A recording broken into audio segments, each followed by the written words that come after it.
Hey Megan, it's Phoebe. Happy birthday. I'm coming to you from the inside of my car, and don't worry, I'm not driving.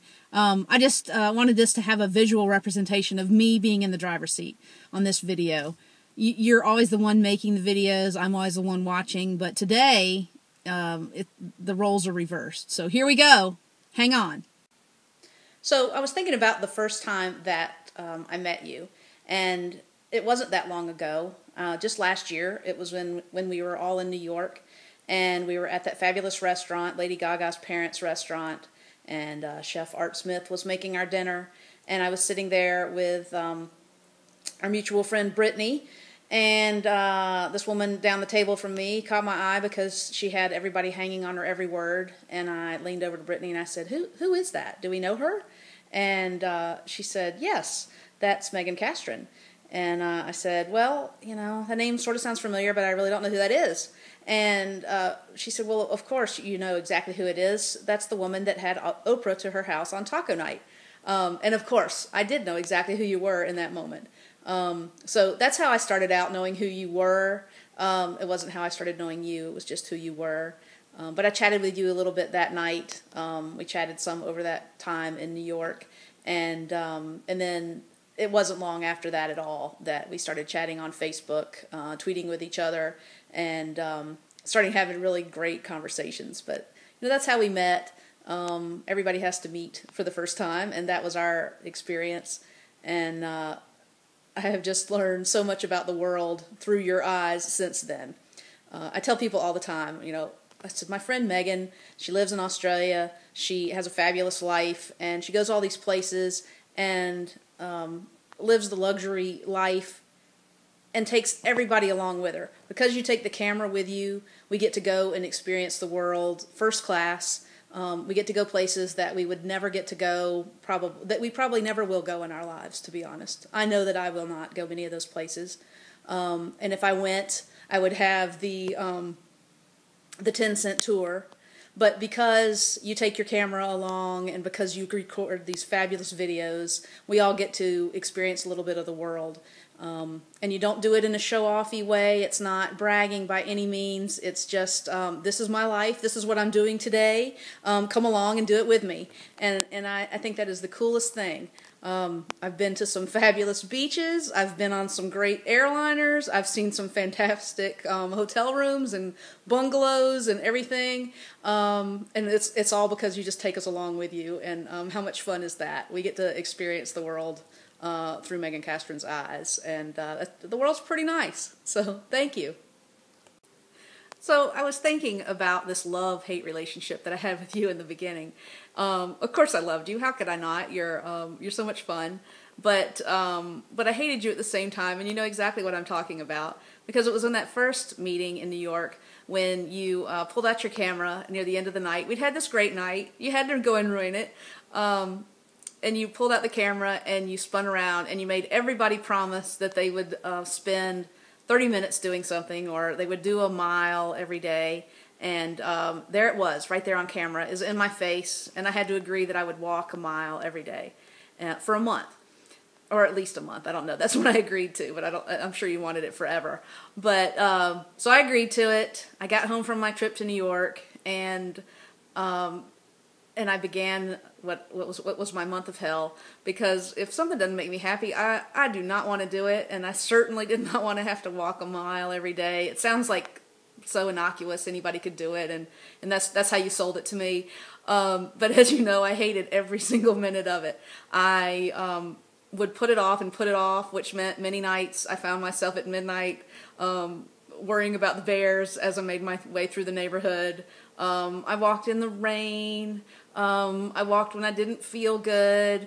It never became a great habit. It was never something I was going to like, but I did it every day because I said, I promised Megan that I would, so I have to go do it. But it did keep me going. I did think of you every single time that I did it. Sometimes you wouldn't have liked what I was thinking about you, but I did it anyway. And of course, then we talked after the mile was up, or after the month was up, about how to keep that going or how to work out. And I had some hits and misses over that time. I, of course, did not stick with anything in particular.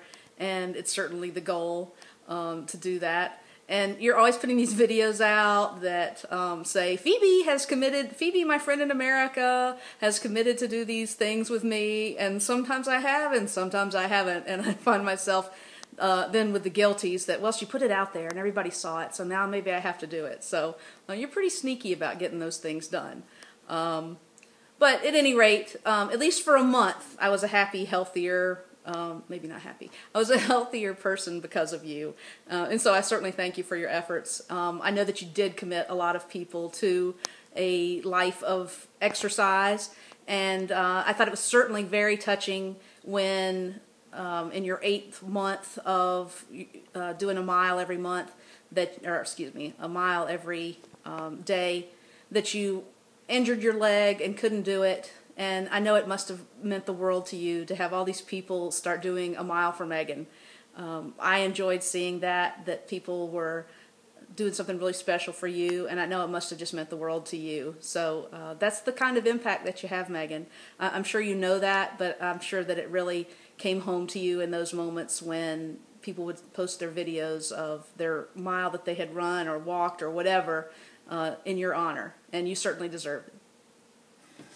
Okay, what I have learned is I am terrible at making videos, but I'm going to do it anyway because you asked. So I tried to think of my top 10 things that I either know or I have learned because I know you. So here we go.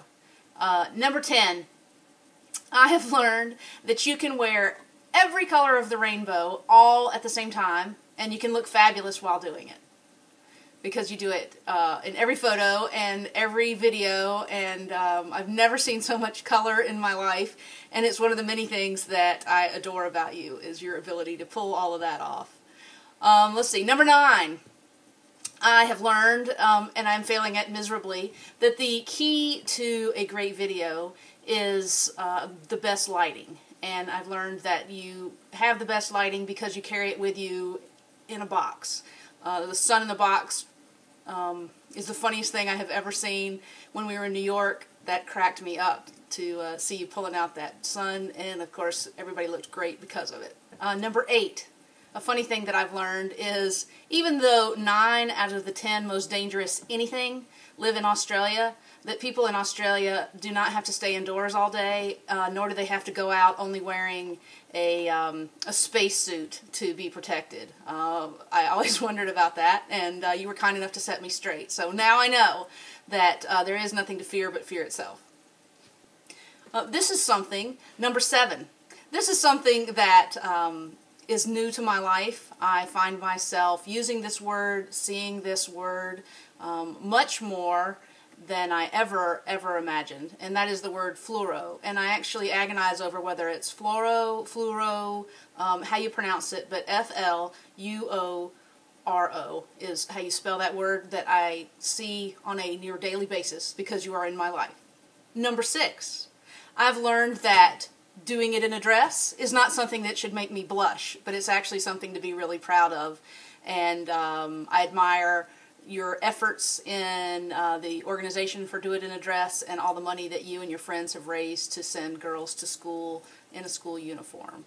So, good job, Megan. I love that about you. Number 5.